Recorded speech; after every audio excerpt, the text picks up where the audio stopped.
Hello दोस्तों, मैं हरीश मिश्रा स्वागत करता हूं आपका अपने YouTube channel fine art education point में, जहां हम महत्वपूर्ण प्रश्नों की प्रश्नावली तैयार कर रहे हैं।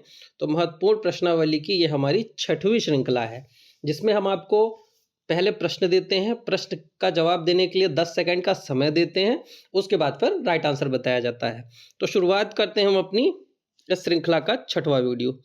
तो सबसे पहला जो प्रश्न हमारे सामने है वो है, बैल की प्रसिद्ध आकृति मोहनजोदड़ो से किस रूप में मिलती है? तो यहाँ हमारे पास 4 ऑप्शन है। पहला है पाषाण शिल्प में, दूसरा भित्ति चित्र में, तीसरा ताम्र मोहर में और चौथा टेराकोटा शिल्प में। तो इसका आंसर बताएं।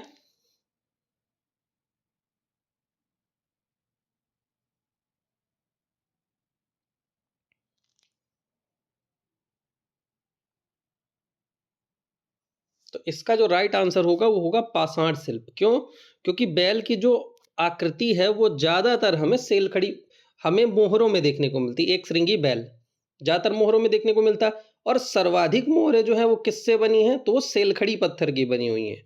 तो सेलखड़ी पत्थर तो पाषाण शिल्प हो जाएगा यहाँ पर। अगर पाषाण शिल्प ऑप्शन में ना होता और टेराकोटा शिल्प होता, तो अगर पाषाण शिल्प ना होता तो टेराकोटा हो जाता। क्यों? क्योंकि जब हम मोहर पढ़ते हैं तो उसमें हम पढ़ते हैं अधिकांश मोहरें सेलखड़ी पत्थर की बनी हैं। अगर सेलखड़ी ऑप्शन में ना हो तो टेराकोटा या पकाई मिट्टी की। तो राइट आंसर हो जाएगा पाषाण शिल्प। नेक्स्ट क्वेश्चन हम देखते हैं। मोहनजोदड़ो में खोजी गई मूर्तियां और कलाकृतियां अधिकांशतः किससे संबंधित थी? यानी मोहनजोदड़ो से जो मूर्तियां मिली हैं या जो मृदभांड मिले वो सब किससे संबंधित थे? वन्य जीवन से, ग्रामीण जीवन से, राजाओं से या उच्च वर्ग से? आंसर करें।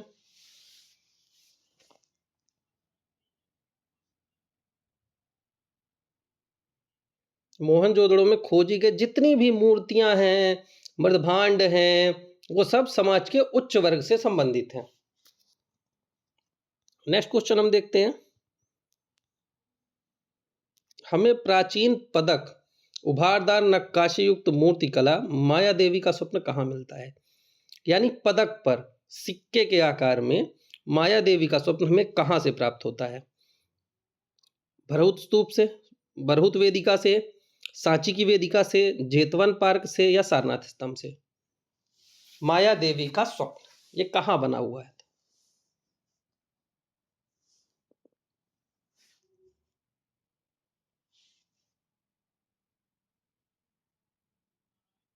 तो इसका जो राइट आंसर है वो है भरूत स्तूप। भरूत स्तूप वेदिका पर हमें माया देवी का स्वप्न देखने को मिलता है। नेक्स्ट क्वेश्चन देखते हैं। गणेश नामक मूर्ति के मूर्तिकार कौन है? देव प्रसाद राय चौधरी, राम किंकर बैज, पीवी जानकी राम या प्रदोष दास गुप्ता?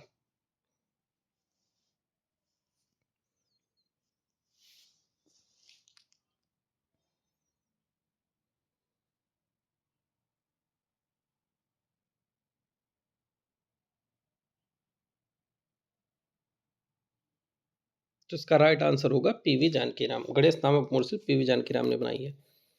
नेक्स्ट क्वेश्चन देखते हैं। इनमें से पेवड़ी होता है, बहुत अच्छा प्रश्न है, पेवड़ी किस रंग का होता है? या पेवड़ी से कौन सा रंग बनाया जाता है? पीला रंग, नारंगी रंग, खड़िया सफेद रंग या काला रंग? पेवड़ी से आंसर करिए।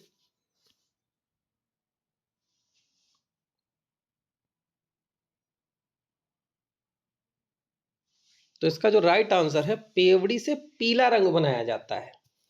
तो राइट आंसर हो जाएगा पीला होता है। नेक्स्ट क्वेश्चन देखते हैं। 1824 में किसने अजंता की गुफाओं की खोज की और रॉयल एशियाटिक सोसाइटी को इसकी सूचना दी? ध्यान देना, 1824 की बात कर रहा है। 1824 में किसने इसकी सूचना रॉयल एशियाटिक सोसाइटी को दी थी? पहला ऑप्शन है जेम्स और अलेक्जेंडर, विलियम एस रस्किन, फार्गूसन या लामा तारानाथ?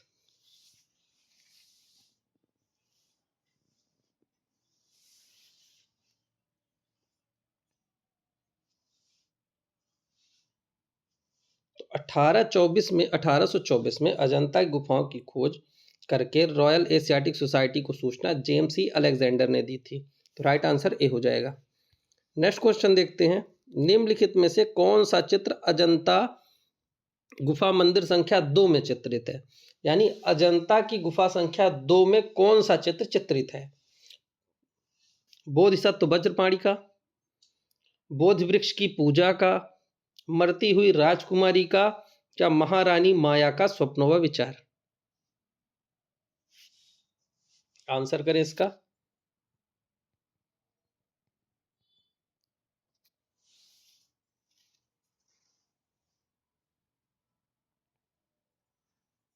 चलो, प्रश्न जो पूछा गया अजंता की गुफा संख्या 2 में।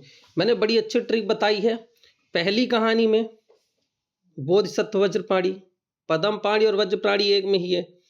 बोधि वृक्ष की पूजा, बोधि वृक्ष की पूजा के लिए जाता राजा का स्तूप, तो ये तो दूसरे। मरती हुई राजकुमारी 16 में है। माया देवी का स्वप्न, यही तो कहानी थी गुफा संख्या 2 की। तो राइट आंसर हो जाएगा महारानी माया का स्वप्न व विचार, गुफा संख्या 2 में चित्रित है। नेक्स्ट क्वेश्चन देखते हैं, भित्ति चित्रकला बुद्ध का प्रलोभन, टेम्पटेशन ऑफ बुद्धा किस संख्या वाली गुफा में स्थित है? यानी अजंता की किस गुफा में बुद्ध का प्रलोभन यानी टेम्पटेशन ऑफ बुद्धा नामक चित्र चित्रित है? गुफा संख्या 9 में, गुफा संख्या 2 में, गुफा संख्या 1 में या गुफा संख्या 10 में?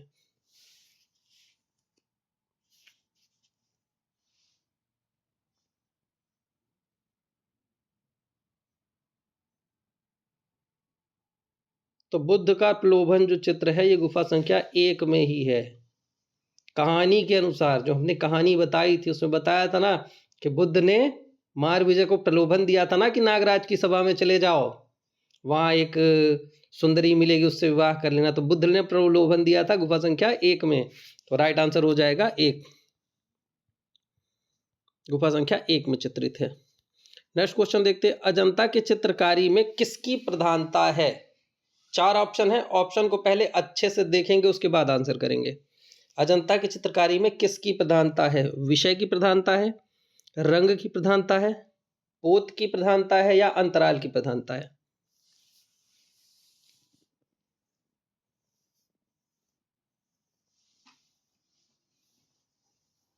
यहां पर आपको ऑप्शन के हिसाब से आंसर करना है। तो इसका राइट आंसर हो जाएगा अजंता की चित्रकारी में विषय प्रधानता है। तो राइट आंसर विषय प्रधानता होगा इसका। नेक्स्ट क्वेश्चन देखते हैं, अजंता गुफाओं में कितनी शैली मिल सकती हैं? अजंता की गुफा में कितनी शैली मिल सकती हैं? ये प्रश्न आधा है। इसमें हम लोग जब अजंता की गुफा पढ़ते हैं तो कितनी रेखा शैली मिल सकती है इस पर बात होती है। तो यही बताओ कितनी रेखा शैली अजंता की गुफा में मिल सकती हैं? 4 ऑप्शन, 12, 15, 20 या 5?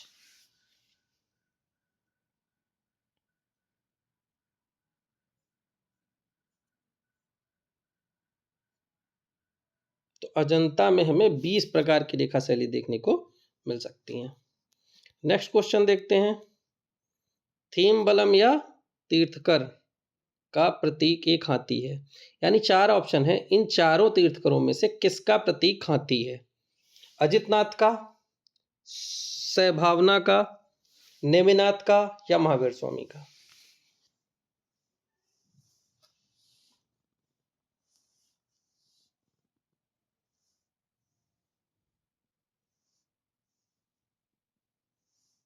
बताना है हाथी किसका प्रतीक चिन्ह है। तो हाथी जो है अजितनाथ का प्रतीक चिन्ह है।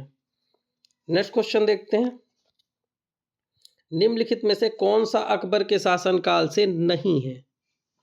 यानी अकबर के शासनकाल में कौन सा ग्रंथ है जो चित्रित नहीं हुआ था? पहला हमजानामा, दूसरा तूतीनामा, तीसरा अकबरनामा, चौथा पातशाहनामा। तो इन चारों ग्रंथ में वो कौन सा ग्रंथ है जो अकबर के शासनकाल में नहीं चित्रित हुआ था? ध्यान रहे प्रश्न को पेपर में भी अच्छे से पढ़ना।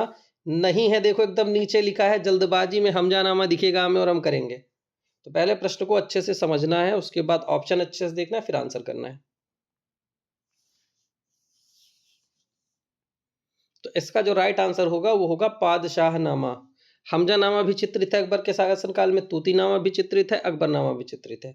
पादशाहनामा शाहजहां के शासनकाल की है। नेक्स्ट क्वेश्चन देखते हैं। मुगल शैली के प्रसिद्ध लघु चित्र जहांगीर मैडोना का चित्र लिए हुए के चित्रकार का नाम बताइए। मुगल शैली के प्रसिद्ध लघु चित्र जहांगीर मैडोना का चित्र लिए हुए ये चित्र किस चित्रकार ने बनाया है? 4 ऑप्शन आपके पास हैं। उस्ताद मंसूर ने, अबुल हसन ने, मनोहर ने और उस्ताद मीर हासिम ने। ये तो आज ही मैंने बताया है क्लास में, लाइव क्लास में इसको बताया गया है ना आज के दिन। तो इसका राइट आंसर हो जाएगा अबुल हसन ने। नेक्स्ट क्वेश्चन देखते हैं। निम्नलिखित में से कौन सा विकल्प कला की दक्षिणी शैली के सही कालानुक्रम में है? यानी दक्कनी शैली जब हम पढ़ते हैं तो उसमें कौन कौन सी 3 शैलियां पढ़ते हैं? तो पहला ऑप्शन है बीदर, बिरार और गोलकुंडा। दूसरा है अहमदनगर, बीदर, गोलकुंडा। तीसरा है अहमदनगर, बीजापुर, गोलकुंडा और चौथा है बिरार, बीजापुर, अहमदनगर। चारों ऑप्शन को अच्छे से देखो और राइट आंसर क्या होगा बताओ।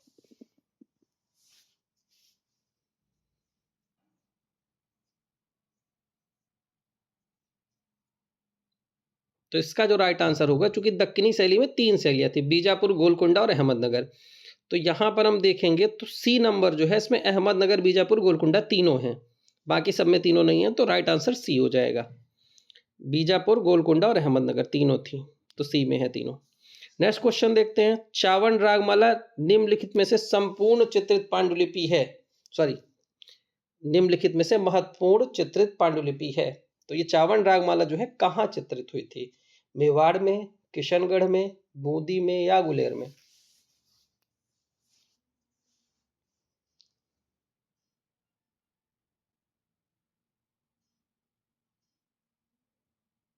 तो राइट आंसर है चावन रागमाला जो है ये मेवाड़ के अंतर्गत चित्रित की गई थी। नेक्स्ट क्वेश्चन देखते हैं। अली रजा प्रमुख चित्रकार थे। अब राजस्थानी शैली पढ़ी है तो पढ़ा ही होगा, अली रजा और हसन रजा किस शैली के चित्रकार थे? पहला जोधपुर शैली के, दूसरा बीकानेर शैली के, तीसरा जयपुर शैली के या कोटा शैली के? अली रजा किस शैली के प्रमुख चित्रकार थे?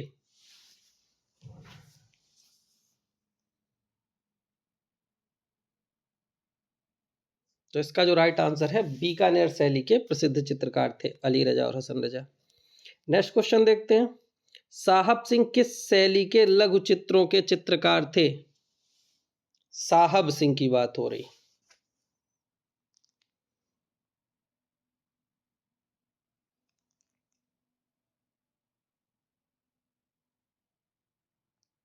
तो साहब सिंह हम देखेंगे तो जयपुर शैली के चित्रकार होंगे।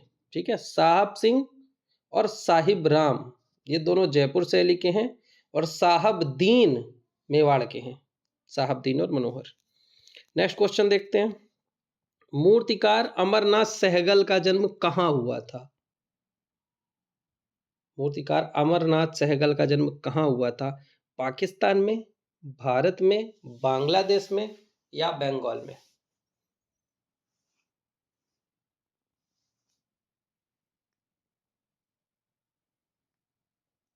तो जो मूर्तिकार अमरनाथ सहगल हैं इनका जो जन्म है वो पाकिस्तान में हुआ था। नेक्स्ट क्वेश्चन देखते हैं। पित्रा-द्युरा तकनीकी क्या लगाने से जुड़ी है? अभी आज ही हम पढ़ाए हैं जहांगीर, उसमें बताया गया है कि पित्रा-द्युरा शैली का पहली बार प्रयोग एतमादुद्दौला के मकबरे में किया गया है और एतमादुद्दौला का मकबरा मुगल काल में पूर्णतः संगमरमर से बनी पहली इमारत मानी जाती है।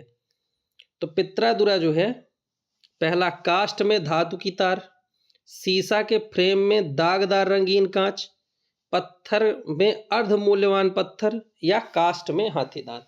चारों में से कौन सा ऑप्शन सही होगा?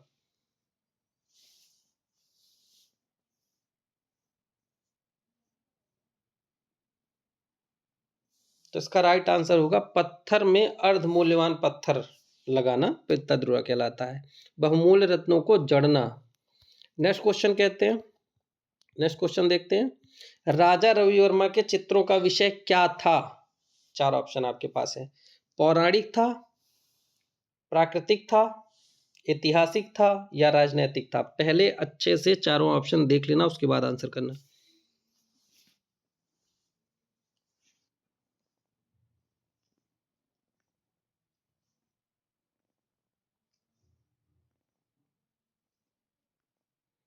तो राजा रवि वर्मा के चित्रों की जब हम बात करेंगे तो इनका पौराणिक भी था और ऐतिहासिक भी था, लेकिन अधिकांश की अगर बात करें तो अधिकांशतः पौराणिक चित्र बनाए गए थे, तो राइट आंसर पौराणिक हो जाएगा। नेक्स्ट क्वेश्चन देखते हैं। राजा रवि वर्मा के बारे में गलत कथन चुने। 4 बातें बताई गई, उसमें से ये बताना कौन सी राजा रवि वर्मा के बारे में गलत कही गई है। उन्होंने मराठी महिलाओं को अपने आदर्श के रूप में प्रस्तुत किया, ठीक है, सही बात है। दूसरा, वह बॉम्बे प्रगतिशील समूह ग्रुप के सदस्य थे, यानी पैक ग्रुप के सदस्य थे। तीसरा, उन्होंने मुद्रण छापाखाना प्रेस की स्थापना की थी, उनकी मृत्यु 1906 में हुई थी। तो इन चारों में से कौन सा कथन गलत है? तो वो तो साफ साफ समझ में आ रहा है, इसमें जो गलत है वो है पैक ग्रुप के सदस्य राजा रवि वर्मा नहीं थे, बाकी तीनों बातें सही हैं। नेक्स्ट क्वेश्चन देखते हैं। भारतीय संविधान की पांडुलिपि का अंकन किस कलाकार के निर्देशन में हुआ है? तो भारतीय संविधान की जो पांडुलिपि है, राजा रवि वर्मा, अवनींद्र नाथ, नंदलाल बोस या सैलोज मुखर्जी?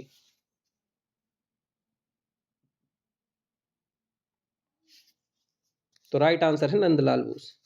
नेक्स्ट क्वेश्चन देखते हैं। वह कौन सा प्रसिद्ध कलाकार है जो अपने उपनाम मास्टर मोसाय के नाम से प्रसिद्ध हुआ? तो मास्टर मोसाय के नाम से नंदलाल बोस जाने जाते हैं। नेक्स्ट क्वेश्चन देखते हैं। नेक्स्ट क्वेश्चन है धन्यवाद। तो ये श्रृंखला हमारी खत्म हुई। मिलते हैं नए वीडियो में नए प्रश्नों के साथ, तब तक के लिए धन्यवाद।